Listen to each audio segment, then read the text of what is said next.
श्रीगुरुभ्यो नमः। लक्ष्मीपदे पदाम्भोजयुगं नत्वा गुरोरपि प्रमाणचन्द्रिकां कुर्मो बालानां बोधसिद्धये। ಶ್ರೀಗುರುಭ್ಯೋ ನಮಃ. ಹಿಂದೆ ನೋಡಿದಂತೆ ತತ್ವಂ ದ್ವಿವಿಧಂ ಅಂತ ಆಗಬೇಕು, ಕರೆಕ್ಟಾ?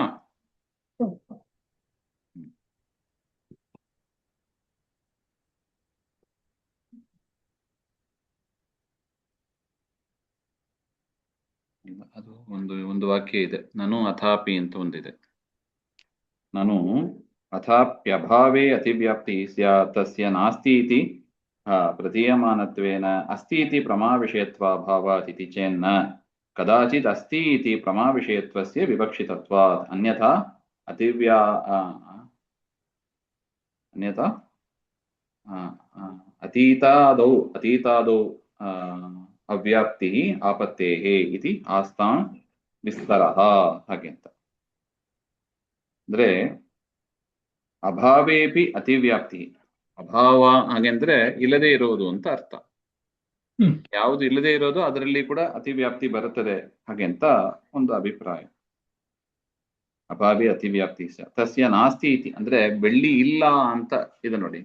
ಬೆಳ್ಳಿ ಇಲ್ಲ ಅಂದ್ರೆ ಬೆಳ್ಳಿಯ ಜ್ಞಾನ ಒಂದು ಬರುತ್ತದೆ, ಅದರಿಂದ ಬೆಳ್ಳಿ ಇಲ್ಲ ಎಂಬ ಒಂದು ಅಭಾವದಲ್ಲಿ ಕಪ್ಪೆ ಚಿಪ್ಪಿನಲ್ಲಿ ಬೆಳ್ಳಿ ಇಲ್ಲ ಅಂತ ಅಭಾವ ಇದೆ. ಆ ಅಭಾವದಲ್ಲ ಅತಿವ್ಯಾಪ್ತಿ ಬರಬೇಕು ಹಾಗೆ ಅಂತ ಹೇಳಿದ್ರೆ, ಯಾಕೆ ನಾಸ್ತಿ ಇತಿ ಪ್ರತೀಯಮಾನತ್ವೇನ ಅಸ್ತಿ ಇತಿ ಪ್ರಮಾವಿಷಯತ್ವ ಅಭಾವಾತ್. ನಾಸ್ತಿ ಅಂತ ತಿಳಿದು ಬರುತ್ತೆ, ಬೆಳ್ಳಿ ಇಲ್ಲ, ಅಲ್ಲಿ ರಜತ ಇಲ್ಲ, ಆದ್ರೂ ಕೂಡ ನಾಸ್ತಿ ಇತಿ ಪ್ರತೀಯಮಾನತ್ವೇನ ಅಸ್ತಿ ಇತಿ ಪ್ರಮಾವಿಷಯತ್ವ ಅಭಾವಾತ್. ಅಸ್ತಿ ಅಂತ ಪ್ರಮಾವಿಷಯತ್ವದ ಅಭಾವ ಇದೆ,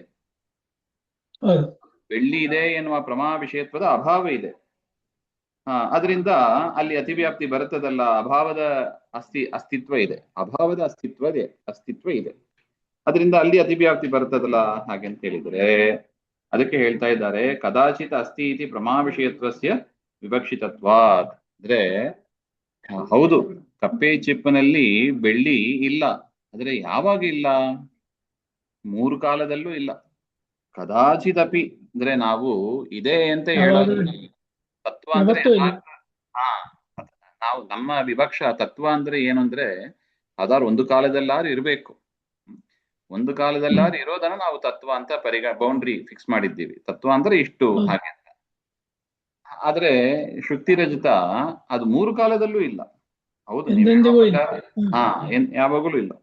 ಅದರಿಂದ ಕದಾಚಿತ್ ಅಸ್ತಿ ಇತಿ ಪ್ರಮಾವಿಷಯತ್ವಸ್ಯ ವಿವಕ್ಷಿತತ್ವಾತ್. ಅದರಿಂದ ನಾವು ತತ್ವ ಅಂತ ಹೇಳೋದು 3 ಕಾಲದಲ್ಲಿ ಯಾವ್ದಾರು ಒಂದರಲ್ಲಾರು ಇರಬೇಕು, ಆಗಿರೋದನ್ನ ಮಾತ್ರ ನಾವು ತತ್ವ ಅಂತ ಹೇಳ್ತೀವಿ ಹೊರತು 3 ಕಾಲದಲ್ಲಿ ಇಲ್ಲದೆ ಇರೋದನ್ನ ನಾವು ಹೇಳೋದಿಲ್ಲ ಹಾಗೆ. ಅನ್ಯಥಾ ಅತೀತಾದೌ ಅವ್ಯಾಪ್ತಿ, ಅಲ್ಲದೆ ಹೋದ್ರೆ ಅತೀತವಾದ ತತ್ವಗಳಲ್ಲಿ ಅತಿವ್ಯಾಪ್ತಿ ದೋಷ ಬರುತ್ತದೆ. ಅದರ ಪರಿಹಾರಕ್ಕಾಗಿ ನಾವು ಹಿಂಗೆ ಹೇಳಬೇಕಾಗ್ತದೆ, ಯಾವ್ದಾದ್ರು ಒಂದು ಕಾಲದಲ್ಲಾರು ಅದು ಇರಬೇಕು ಹಾಗೆ ಅಂತ. ಇತಿ ಆಸ್ತಾಂ ವಿಸ್ತರಃ. ಈ ರೀತಿಯಾದ ಒಂದು ಚರ್ಚೆ ಇಲ್ಲಿಗೆ ಮುಗಿಯಿತು ಹಾಗೆ ಅಂತ. ಒಟ್ಟು ತತ್ವ ಅಂದ್ರೆ ಈಗ ಏನ್ ಹೇಳಿದಂಗೆ ಆಯ್ತು, ತತ್ವ ಅಂದ್ರೆ ಯಥಾರ್ಥ ಜ್ಞಾನ.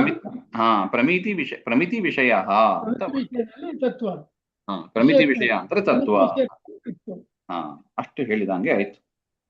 ಇಷ್ಟು ಹೇಳಿದ ಮೇಲೆ ತತ್ವದ ಲಕ್ಷಣ ಹೇಳಿ ಅದನ್ನ ಒಂದು ಪರೀಕ್ಷೆನೂ ಮಾಡಿ ಆಯ್ತು. ಬೇರೆಯವರು ಏನ್ ಹೇಳ್ತಾರೆ, ಬೇರೆಯವರು ಏನ್ ಆಕ್ಷೇಪ ಮಾಡ್ತಾರೆ ಹಾಗೆ ಅಂತ ಒಂದು ಪರೀಕ್ಷೆನೂ ಮಾಡಿ ಆಯ್ತು. ಅದರಿಂದ ಅದು ಲಕ್ಷಣ ಸರಿಯಾಗಿ ಕೂಡುತ್ತದೆ ಹಾಗೆಂಬ ಅದು ಸ್ಪಷ್ಟ ಆಯ್ತು. ದಲಕೃತ್ಯ ಮಾಡಿದೀವಿ, ಅದನ್ನ ಪರೀಕ್ಷೆಯನ್ನು ಮಾಡಿ ಆಯ್ತು. ಇನ್ನು ತತ್ವದ ವಿಭಾಗ, ತತ್ವದಲ್ಲಿ ಎಷ್ಟು ವಿಭಾಗ ಇದೆ ಹಾಗೆಂದ್ರೆ ಅದಕ್ಕೆ ಹೇಳ್ತಾ ಇದ್ದಾರೆ ತತ್ವಂ ದ್ವಿವಿಧಂ. ತತ್ವ 2 ರೀತಿಯಾಗಿ ಇದೆ. ಯಾವುದದು? ಸ್ವತಂತ್ರಂ ಅಸ್ವತಂತ್ರಂ ಚ ಇತಿ. ಸ್ವತಂತ್ರ ತತ್ವ ಅಂತ ಒಂದು, ಅಸ್ವತಂತ್ರ ತತ್ವ ಅಂತ ಒಂದು ಅಂತ ತತ್ವಗಳು 2 ರೀತಿಯಾಗಿದೆ ಹಾಗೆ ಅಂತ.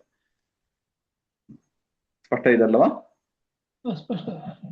ತತ್ರ ಭಗವಾನ್ ವಿಷ್ಣು ಸ್ವತಂತ್ರಂ ಹಾಗೆ ಅಂತ. ತತ್ರ ಅಂದ್ರೆ ಸ್ವತಂತ್ರ ಅಸ್ವತಂತ್ರದ ತತ್ವಗಳ ಮಧ್ಯದಲ್ಲಿ ಸ್ವತಂತ್ರ ತತ್ವ ಭಗವಾನ್ ವಿಷ್ಣು. ತದನ್ಯತ್ ರಮಾದಿಕಂ ಅಸ್ವತಂತ್ರಂ ತತ್ವಂ ಇದು ಜ್ಞಾತವ್ಯಂ. ಆ ಪರಮಾತ್ಮನನ್ನ ಬಿಟ್ಟು ಬೇರೆ ರಮಾದಿಗಳು ಎಲ್ಲರೂ ಕೂಡ ಅಸ್ವತಂತ್ರ ತತ್ವ ಅಂತ ನಾವು ತಿಳಿಬೇಕು ಹಾಗೆ ಅಂತ ಅದರ ಅಭಿಪ್ರಾಯ. ಅಲ್ಲ ಇಷ್ಟು ತತ್ವದ ವಿಭಾಗವನ್ನ ಹೇಳಿದರು. ಅದಾದ ಮೇಲೆ ಹೇಳ್ತಾರೆ ಸ್ವರೂಪ ಪ್ರಮಿತಿ ಪ್ರವೃತ್ತಿ ಲಕ್ಷಣ ಸತ್ತಾತ್ರೈವಿದ್ಯೆ ಪರ ಅನಪೇಕ್ಷಂ ಸ್ವತಂತ್ರಂ ಹಾಗೆ ಅಂತ. ಈಗ ಸ್ವತಂತ್ರ ಅಂದ್ರೆ ಏನು ಅಂತ ಲಕ್ಷಣ ಹೇಳಬೇಕು. ಸ್ವತಂತ್ರ ಅಂದ್ರೆ ಏನು ಹಾಗೆಂದ್ರೆ ಮೂರು ಇದೆ: ಸತ್ತಾ, ಪ್ರತೀತಿ, ಪ್ರವೃತ್ತಿ ಹಾಗೆ ಅಂತ. ಸತ್ತಾ ಹಾಗೆಂದ್ರೆ ಇರುವಿಕೆ, ಒಂದು ವಸ್ತು ಇರೋದಕ್ಕೆ, ಮತ್ತು ಪ್ರತೀತಿ ಜ್ಞಾನವನ್ನ ಪಡೆಯೋದಕ್ಕೆ, ಮತ್ತು ಪ್ರವೃತ್ತಿ ಏನಾದ್ರು ಒಂದು ಆಕ್ಷನ್ ಕ್ರಿಯೆಯನ್ನ ಮಾಡೋದಕ್ಕೆ ಬೇರೆಯವರನ್ನ ಅಪೇಕ್ಷೆ ಮಾಡದೇ ಇದ್ರೆ ಅದನ್ನ ಸ್ವತಂತ್ರ ತತ್ವ ಅಂತ ಕರಿತೀವಿ. ಬೇರೆಯವರನ್ನ ಅಪೇಕ್ಷೆ ಪಟ್ರೆ ಅದು ಸ್ವತಂತ್ರ ತತ್ವ ಅಲ್ಲ, ಅಸ್ವತಂತ್ರ ತತ್ವ ಅಂತ ಕರಿತೀವಿ. ನೋಡಿ, ಸ್ವರೂಪ ಅಂದ್ರೆ ಸತ್ತ ಅಂತ ಅರ್ಥ. ಸ್ವರೂಪ, ಪ್ರಮಿತಿ, ಪ್ರವೃತ್ತಿ ಮೂರು ಪ್ಯಾರಾಮೀಟರ್ ಇದೆ. ಸ್ವರೂಪ ಅಂದ್ರೆ ಇರುವಿಕೆ, ಪ್ರಮಿತಿ ಅಂದ್ರೆ ಜ್ಞಾನ ಪಡೆಯೋದು, ಮತ್ತು ಪ್ರವೃತ್ತಿ ಆಕ್ಷನ್ ಮಾಡೋದು, ಏನಾದ್ರು ಒಂದು ಕೆಲಸ ಮಾಡೋದು. ಇದು ಮೂರಕ್ಕೂ ಕೂಡ ತ್ರೈವಿದ್ಯೆ, ಪ್ರವೃತ್ತಿ ಲಕ್ಷಣ ಸತ್ತಾ ತ್ರೈವಿದ್ಯೆ ಪರ ಅನಪೇಕ್ಷಂ. ಅಪೇಕ್ಷ ಅಂದ್ರೆ ಅಪೇಕ್ಷೆ ಪಡೋದು, ಅನಪೇಕ್ಷಂ ಅಂದ್ರೆ ಅಪೇಕ್ಷೆ ಪಡದೇ ಇರೋದು, ಪರ ಅನಪೇಕ್ಷಂ ಬೇರೆ ಅನ್ಯರನ್ನ ಅಪೇಕ್ಷೆ ಪಡದೇ ಇರೋದನ್ನ ಸ್ವತಂತ್ರ ಅಂತ ಕರಿತೀವಿ ಅಂತ ಸ್ವತಂತ್ರದ ಡೆಫಿನಿಷನ್ ಇದು. ಇನ್ನು ಇದ್ರ ಮೇಲೆ ಇರುವಿಕೆಗಾಗಲಿ ಜ್ಞಾನಕ್ಕಾಗಲಿ ಅಥವಾ ಯಾವ ರೀತಿಯ ಚೇಷ್ಟೆಗಾಗಲಿ ಯಾವುದಕ್ಕೂ ಬೇಕಿಲ್ಲ, ಇನ್ನೊಬ್ಬರ ಅಪೇಕ್ಷೆ ಇಲ್ಲ. ಈಗ ನಮಗೆ ನಾವು ಇರೋದಕ್ಕೆ, ಭೂಮಿಯಲ್ಲಿ ಇರೋದಕ್ಕಾಗ್ಲಿ, ಮನೆಯಲ್ಲಿ ಇರೋದಕ್ಕಾಗ್ಲಿ, ಎಲ್ಲಿ ಬೇಕಾದ್ರೆ ಈ ಶರೀರದಲ್ಲಿ ಇರ್ಲಿಕ್ಕಾಗಲಿ, ಅಥವಾ ಜ್ಞಾನವನ್ನ ಪಡೆಯೋದಕ್ಕಾಗಲಿ, ಕಣ್ಣು ಪ್ರತ್ಯಕ್ಷ ಅನುಮಾನ ಆಗಮದ ಮೂಲಕ ಜ್ಞಾನವನ್ನ ಪಡೆಯೋದಕ್ಕಾಗಲಿ, ಮತ್ತು ಕ್ರಿಯೆಗಳನ್ನ ಮಾಡೋದಕ್ಕಾಗ್ಲಿ ನಮಗೆ ಸ್ವಾತಂತ್ರ್ಯ ಇಲ್ಲ. ನಮಗೆ ಸ್ಪಷ್ಟ ಗೊತ್ತಿದೆ ಇದು. ಇದು ಎಲ್ಲರೂ ಒಪ್ಪಬೇಕಾದ ಒಂದು ವಿಚಾರ ಇದು. ಆದ್ರೆ ಪರಮಾತ್ಮನಿಗೆ ಹಾಗಿಲ್ಲ. ಪರಮಾತ್ಮ ಸ್ವತಂತ್ರ. ಯಾಕೆ? ಅವನ ಸತ್ತಾ, ಪ್ರತೀತಿ, ಪ್ರವೃತ್ತಿಗೆ ಇನ್ನೊಬ್ಬರ ಅಪೇಕ್ಷೆ ಇಲ್ಲ ಅಂತ ಒಟ್ಟು. ಇದ್ರ ಮೇಲೆ ದಳಕೃತ್ಯ ಇದೆ. ಈ ಸ್ವತಂತ್ರದ ಲಕ್ಷಣ ಮೇಲೆ ದಳಕೃತ್ಯ ಮಾಡ್ತಾರೆ. ಅದನ್ನ ಮತ್ತೆ ನೋಡೋಣ. ಶ್ರೀಮದ್ ಅಂತರ್ಗತ ಶ್ರೀಕೃಷ್ಣ ಅರ್ಪಣಮಸ್ತು. ಶ್ರೀ ಹರೇ ನಮಃ.